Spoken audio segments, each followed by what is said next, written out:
Morning, all. All right, so how can you tell it's the off season? Because I get up in the morning and this is what I produce. This has taken me about an hour and a half to put together, and it was something I thought, oh, it shouldn't take that long. Yeah, it does.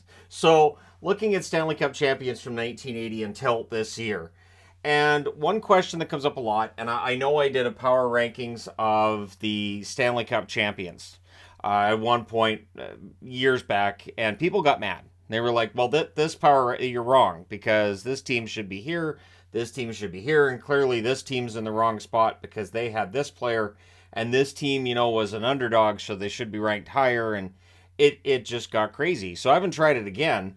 And I wanted to get into why. And also, one of the reasons why this video is being made today is because when I was interviewed by the Ducks podcast, the question was asked of where I would rank the Ducks in terms of Stanley Cup champions. And I kind of knew that question was coming, and I really thought to myself before being interviewed, like, yeah, it's tough to rank Stanley Cup champions. There's a very simple reason why. You have one Stanley Cup champion for every year since the challenge mode was taken away. Go to the Ottawa video from yesterday for background on that. But the reality is that these teams won their year. And I don't think that saying, well, Carolina wins in '06, but they wouldn't have been able to beat the Oilers in the '80s. So what? They won it in 2006. And so trying to rank Stanley Cup champions gets difficult. So how do you do that measurement? Do you look at tougher opponents? Because I've seen, well, yeah, they won, but that's because they didn't have to defeat. And then you name teams that got beaten before them. So if a team gets knocked out before they have to face an Oilers, an Islanders, or Rangers, then what does it matter? They weren't a tougher opponent because they got knocked out earlier in the playoffs. Games needed. Games needed gets kind of sketchy too for the same reason, right? And there are people who will say, hey, this team came back from 3-1 down. This team was down in this series. This team was dealing with injuries, and that can come up like, well, this team overcame all kinds of injuries. And so the adversity side of it comes up. And then there's the number of cups. There are those who will say, well, yeah, Anaheim wins in '07, but New Jersey won 3 Stanley Cups. So clearly the better team. And again, yes, over that period of time, sure, you can make that argument. However, in 2007, Anaheim gets their Stanley Cup. So going through each year, and I'll try to make this as quick as I can here, but starting with 1980, now technically this is cheating by my usual standard. My usual standard is 81 because that was the first Stanley Cup final I had watched. But in '80, you have the New York Islanders winning their first of 4 in a row.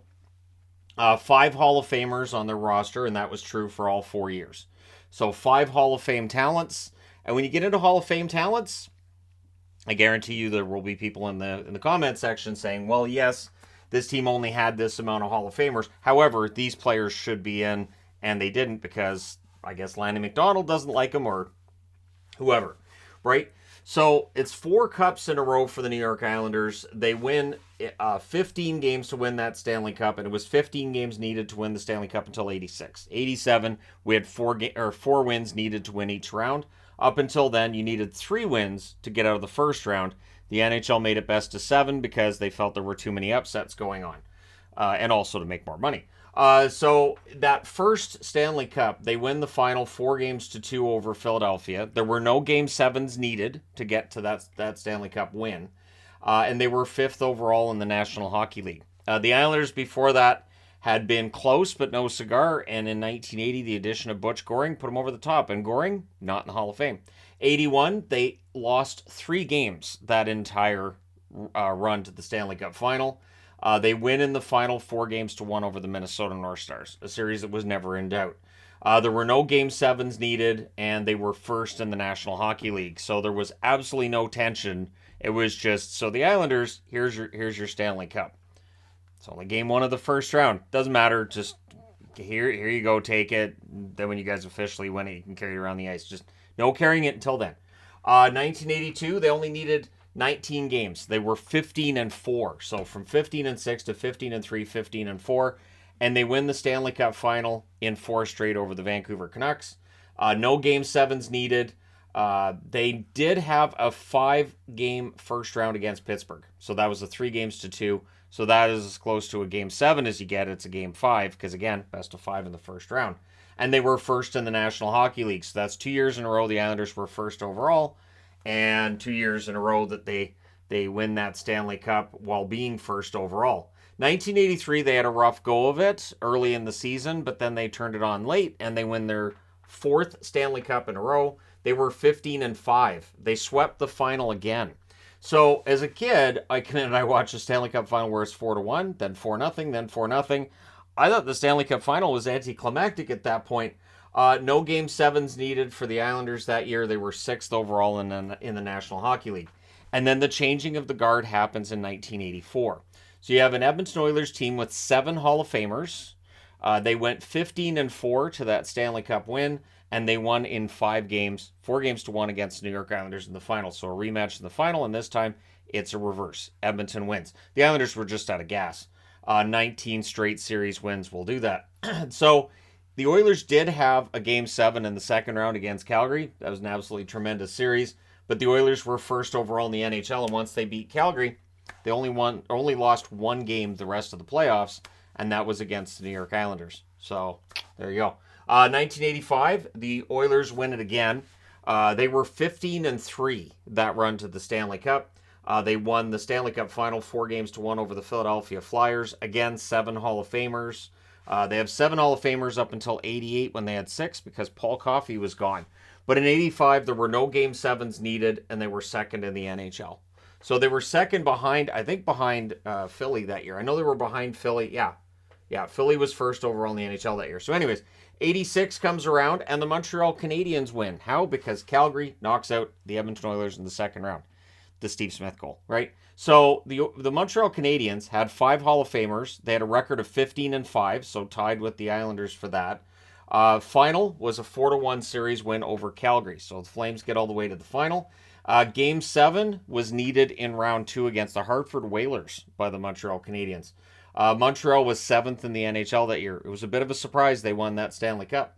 1987, the Oilers win it again. And again, 7 Hall of Famers.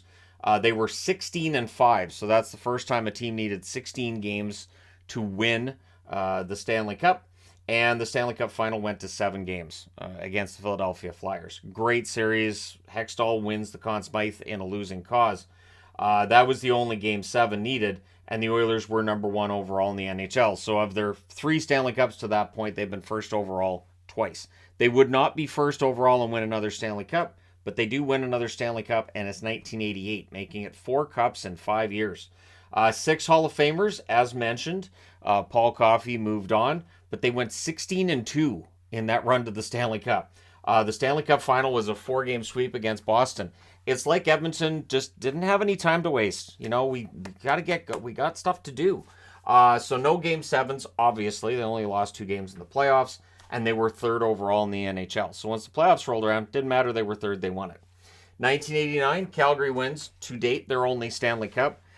They had 6 Hall of Famers on that team, including Mike Vernon. I've updated to include Mike Vernon in these, or in that total with Hall of Famers and Barrasso as well. I'm going to apologize if there's one that might have got missed. But anyways, the Flames go 16-6. They won the final 4-2 over Montreal. The first round, it took 7 games for them to knock out Vancouver. Once they took out Vancouver, it was just a run the rest of the way. They were first overall in the NHL. They had, I think it was 117 points that year. Pretty darn solid season. So there's your 80s. So we get into 1990, and the Oilers are back with their 5th Stanley Cup in 7 years. 5 Hall of Famers, as now we're seeing the exit. Of course, Gretzky's the one that's gone this time. But they went 16-6. They win in the final against Boston, 4-1. Game 7 was needed in the first round against the Winnipeg Jets. So for the Jets, they were close. They were 5th in the National Hockey League that year. And it was a huge surprise that Edmonton won because, again, Gretzky was gone, Coffey was gone. There was a lot of rumblings about other star players wanting out of Edmonton because Edmonton couldn't pay guys, small market and all this. So that kind of talk's been around for a while. 1991, it is Pittsburgh's turn to break through, and they have 8 Hall of Famers on that roster. 16-8 record, including Tom Barrasso, as mentioned. The final was a 6-game series they won over Minnesota. And even though Minnesota didn't belong there, they had a terrible record during the regular season. Man, was I upset they didn't win that Stanley Cup. And in Game 7, well, the only Game 7 Pittsburgh needed was in the first round against New Jersey. So what's interesting is Calgary needed a Game 7 in the first round. The Oilers needed a Game 7 in the first round. Pittsburgh needed a Game 7 in the first round. And they needed a Game 7 in the first round the next year as well. So I had this theory at that point that 4 years in a row, your Stanley Cup champion needed to go to Game 7 in the first round. I felt like, a really big test in the first round. That's what defines these champions. It didn't matter. So the Penguins go 16-5 the second year after going 16-8 the first year, and they swept the final over Chicago. They won their last 11 games in those playoffs. So again, they weren't wasting any time. They were 6th overall in the NHL, and as I mentioned, they needed a Game 7 in the first round that year too against the Washington Capitals. So 1993, Montreal's back, and again, it's a surprise. 3 Hall of Famers on that roster. They went 16-4 though, and I think 10 of those wins were in overtime. Patrick Roy absolutely out of his mind in the overtime. If a game was going to extra time, you could just leave. Montreal's winning. So Montreal wins the Stanley Cup final 4-1 over the LA Kings. They did not need a Game 7 that year. They were 6th overall in the NHL. That was the year that all the third place teams ended up being the ones who came out of their division and, fought in the conference finals. The fact that they were 6th overall in the NHL and 3rd in their division tells you that division was pretty good. 1994, the New York Rangers with 6 Hall of Famers. They go 16-7 on the way to a Stanley Cup.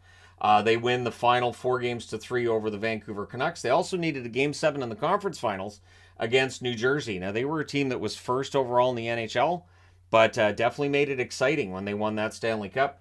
Of course, the Mark Messier guaranteed win over New Jersey, and then beating Vancouver after that. Well, New Jersey remember that, so in 95, they get their turn with the Stanley Cup. 4 Hall of Famers on that roster. 16-4 was their record on their way to a Stanley Cup. They swept the final over the Detroit Red Wings. The Wings had no answer for the trap, none. No Game 7s were needed, and the New Jersey Devils were 9th overall in the NHL. But again, their style of hockey, while it wasn't one that led to great results in the regular season, man, postseason, they were tough. 96, that's where Colorado wins their first Stanley Cup. They had 3 Hall of Famers on that team. This is where I should point out, once we get into 96 and beyond, there are definitely players who are going to be inducted in the Hall of Fame that have not been yet. So at that point, using Hall of Famers to say, well, this team's clearly better than that, it kind of falls apart at that stage. So yeah, the Avs go 16-6. They swept the final 4-0 against Florida. No Game 7s needed, so they had 4-2 in the first 3 rounds. Each round 4-2. Game 6 was over. They were 2nd overall in the NHL that year.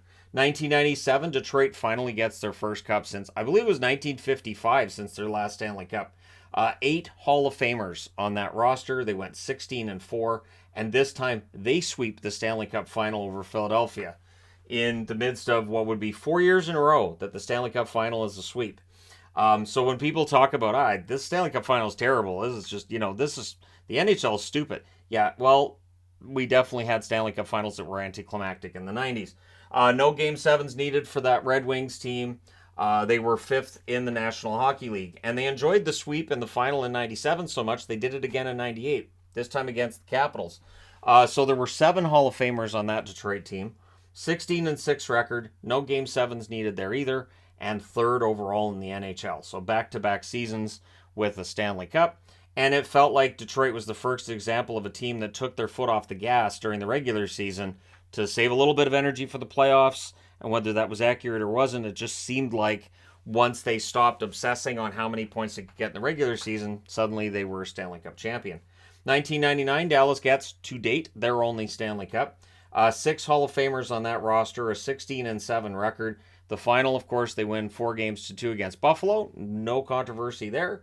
They needed a Game 7 in the conference final against Colorado. Great series against Colorado. They were 1st overall in the NHL. They'd actually been 1st overall in the NHL in 98 as well. 2000, it is New Jersey getting their 2nd Stanley Cup. They had 3 Hall of Famers on that roster. 16-7 record in the final. 4-2 win over the Dallas Stars. So Dallas goes back to the final. They don't win. Game 7 was needed by New Jersey in the conference final against the Philadelphia Flyers, and New Jersey was 4th overall in the NHL that year. Quite a different roster and different feel in 2000 from 95. 2000 team could score and didn't rely on the trap like the 95 team did. 2001, it is Colorado's turn again. So this is interesting. New Jersey, then Colorado, New Jersey, then Colorado, New Jersey, then... Dang it. So, Colorado, 5 Hall of Famers on that roster. They went 16-7. So 7 losses. Seems high for a Stanley Cup champion, although Pittsburgh had 8 that one year. The final was a 7-game series between Colorado and New Jersey. So New Jersey trying to win their second straight Stanley Cup. They come 1 game short. They also needed Game 7, Colorado did that year, in round 2 against LA. That was a great series, too, against a Kings team that was really trying to pull off an underdog run. Well, 11 years later, they would, right? Colorado was first in the NHL that year.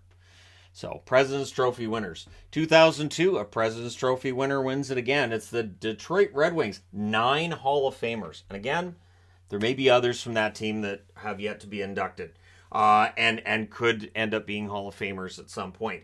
They went 16-7 in that run to the Stanley Cup. The final was a 4-1 win over Carolina. So again, for Detroit, now they're 12-1 in the Stanley Cup final since being swept by New Jersey. It's almost as if they took that personal and it made them get better. They needed a Game 7 in the conference final against Colorado. Absolutely classic series between Detroit and Colorado. But again, they were first in the NHL, and they do end up being the victors at home in Game 7. 2003, it is New Jersey's turn again. So for New Jersey, they're close to Colorado in this one. But again, Colorado doesn't follow New Jersey to that after that Stanley Cup. 4 Hall of Famers on that New Jersey team, a 16-8 record. They needed 7 games in the final to beat Anaheim. They also needed 7 games in the conference final to beat Ottawa. Hey, making it dramatic. And they were 4th overall in the NHL that year. So when New Jersey's won, they've been 9th, 4th, and 4th. Never first. Tampa Bay, 2004. They had 2 Hall of Famers. Again, feels like there should be an asterisk that there could be others that end up in the Hall of Fame. 16-7 record in the final. They win it in 7 games over Calgary. Again, no controversy there. They also needed 7 games in the conference final against Philadelphia. So here's a pattern evolving, right? That you have conference final needing 7 as well as the final. And that would follow into the next season as well. But yeah, for Tampa Bay, they were 2nd overall in the NHL that year. So then we go through the lockout, wiping out the 05 Stanley Cup, which would have been won by Ottawa, Detroit, Calgary. We will never know. But 2006, the Colorado Avalanche, who to this point have, or Colorado Avalanche, Carolina Hurricanes, who to this point have 1 Hall of Famer on that roster. 1, Mark Recchi. 16-9 record on their way to a Stanley Cup final and to a Stanley Cup win, and the only Stanley Cup win for the Canes. So for Carolina, they win it in Game 7 over the Edmonton Oilers. That was a great series. And in Game 7 in the conference final, they beat Buffalo. So they go through Buffalo, they go through Edmonton. They were 4th in the NHL that year. So that's twice in 4 years that the 4th place team in the National Hockey League wins the Stanley Cup. Then in 2007, here comes the Ducks. 3 Hall of Famers from this roster again so far. 16-5 record. Very impressive run by Anaheim. They won the final in 5 games against Ottawa, so Ottawa manages 1 win there. No Game 7s needed for the Anaheim Ducks, and 4th in the National Hockey League. And I think no Game 7s is impressive, because that means that team never faced being eliminated. But again, there will be people who say, well, I think it's more impressive when a team's facing elimination and they get that victory. So again, right? So 2008, Detroit wins what to date is their last Stanley Cup. And the 4th on this board, Hall of Famers, 3 currently, again, 16-6 record for that Detroit team. They win the final 4 games to 2 over Pittsburgh. No Game 7s needed, and they were first in the National Hockey League. So President's Trophy winners and Stanley Cup winners. 2009 is where the Hall of Fame aspect is broken. There are no Hall of Famers from that Pittsburgh team. We know there's going to be at least, I would say, 4 from that team, at least. So the record was 16-8 in the playoffs. In the final, they beat Detroit in 7.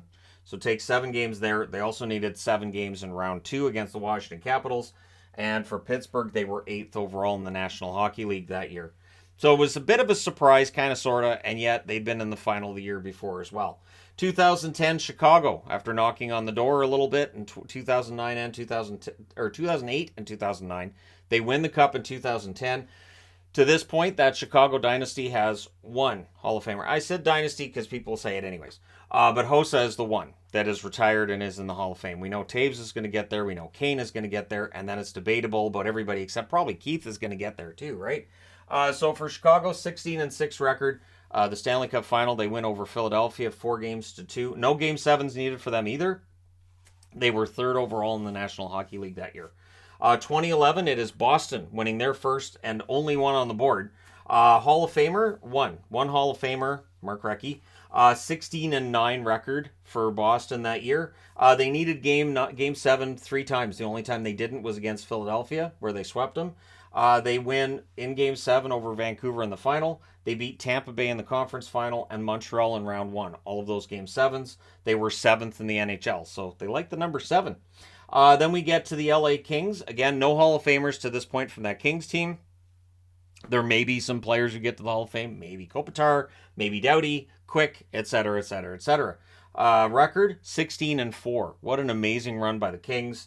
The final, where they lose 2 of their 4 losses, is against New Jersey. They win that 1-6. No Game 7s needed, and they were 13th overall in the NHL. So they get into the Stanley Cup playoffs. Nobody takes them to win it, and then they made it look easy. 2013, Chicago's back to winning the Stanley Cup. They're second in 4 years. Again, one Hall of Famer, Hossa.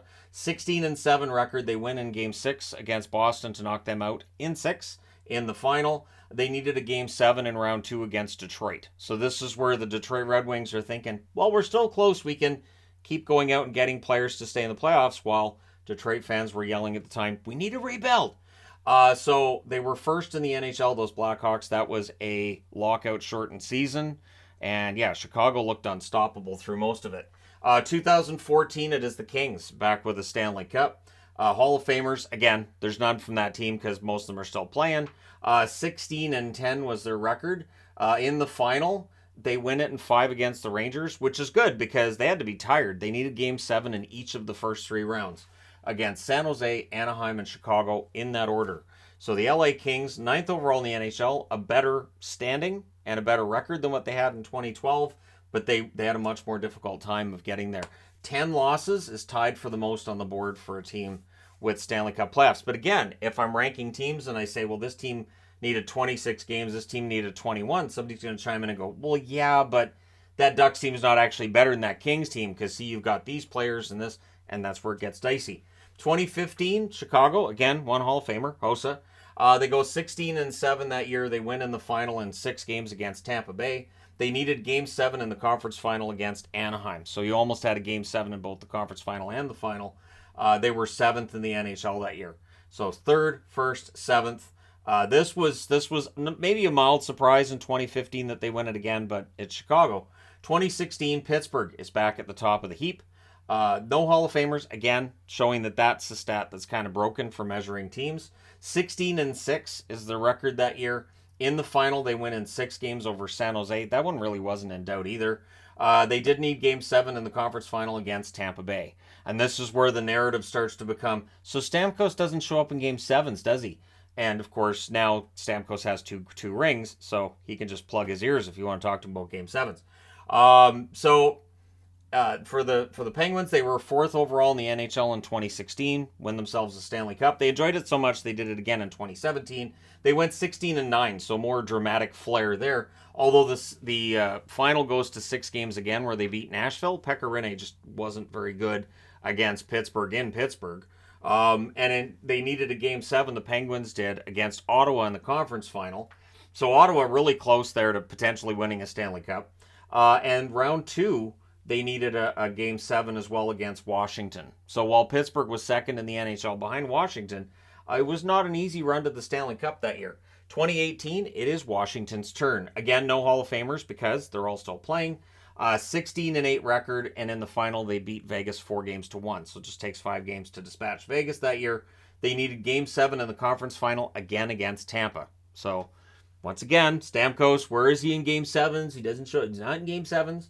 But Washington was 7th in the NHL that year. And again, a team that had won President's Trophies, lots of President's Trophies, but It felt like when they took their time and they backed off a bit and they paced themselves, suddenly they're Stanley Cup champs. 2019, of course, the underdog St. Louis Blues, no Hall of Famers because broken. 16-10 was their record to get to that Stanley Cup win. They needed a Game 7 to win over Boston in the final, and they got it. Game 7 in round 2 against Dallas as well. So Game 7s against two teams I cheered for that year. And still at the end, I was like, you know what? They're the rightful champs. They were 12th in the NHL that year, which is a bit deceptive. They had a really poor record up until about Christmas, and then they were hot after that. They were red hot after that. So 12th in the NHL, sure, but yeah, they were playing quite well after that. So 2020, we finally get a Stanley Cup champion in September, and it's Tampa Bay. No Hall of Famers because they're all still playing. Tampa Bay went 16-6. I'm not including the round robin. It's not happening. So 16-6, they win the final game in 6 games over Dallas. So 4-2. They did not need a Game 7, and they were 3rd in the NHL that year.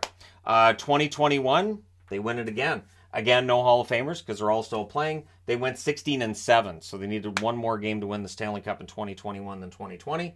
The Stanley Cup final, a 4-1 win over Montreal. So just 5 games to win the Stanley Cup there after 6 games the year before. They did need a Game 7 in the conference final against the Islanders, and they were 8th in the NHL that year. Tampa Bay as well, a team that was 1st in the NHL in 2019, and we know how that turned out. But they won 2 straight Stanley Cups after that. 2022, it is Colorado's turn. Colorado, no Hall of Famers because they're all still playing, obviously. And even if all of them had retired, they wouldn't have been retired long enough to be Hall of Famers. 16-4 is the record Colorado put up on their way to the Stanley Cup in 2022. 4-2 win against Tampa Bay in the Stanley Cup final means half of their losses were in the final. No Game 7s, obviously, and they were 2nd in the NHL that year. And then this year, we get the Las Vegas Golden Knights. No Hall of Famers, obviously. They were 16-6 in their run to the Stanley Cup. The final was a 4-1 win over Florida, so Florida's one win and 8 losses in Stanley Cup finals. And 4th in the NHL for a Vegas team that did not need a Game 7 this season in order to win a Stanley Cup. So that's the question that I throw out there is, with all these Stanley Cup champions and all of this history on the board, how hard is it to measure? I think it's impossible. I think measuring across eras is a fool's errand in the first place. I hate when I see that. I've seen that lately too. None of these guys could play in the NHL now. Well, no, not using that equipment and not using all of the technology they had at the time. It really is apples to oranges. It's not. You can't compare. So would the 80s Oilers stand a chance against the 2023 Vegas Golden Knights? Oh, probably not. And I say that because, again, with the equipment they had and the training and just everything that Vegas has now as an upgrade, plus we now are in a league where you have 4 lines, you have 6 defensemen, you have better goaltending, taller goaltending. You take players from the 80s and show them goaltenders now, he's 6'6", he's not a goalie. So anyways, there you go. So trying to measure which are the greatest and all that, I understand why people do it. I've tried it, as I said, and there was a lot of negativity thrown my way when I tried. Because again, trying to measure and say, okay, so this team had tougher opponents and had an easier time of it against tougher opponents, that makes them better, right? Not necessarily. So there's that. But let me know your thoughts in the comment section below. As always, don't forget to hit like and subscribe if you're browsing your way through. You just happened upon this video. Thank you guys so much for watching, for all your support. I will talk to you again soon.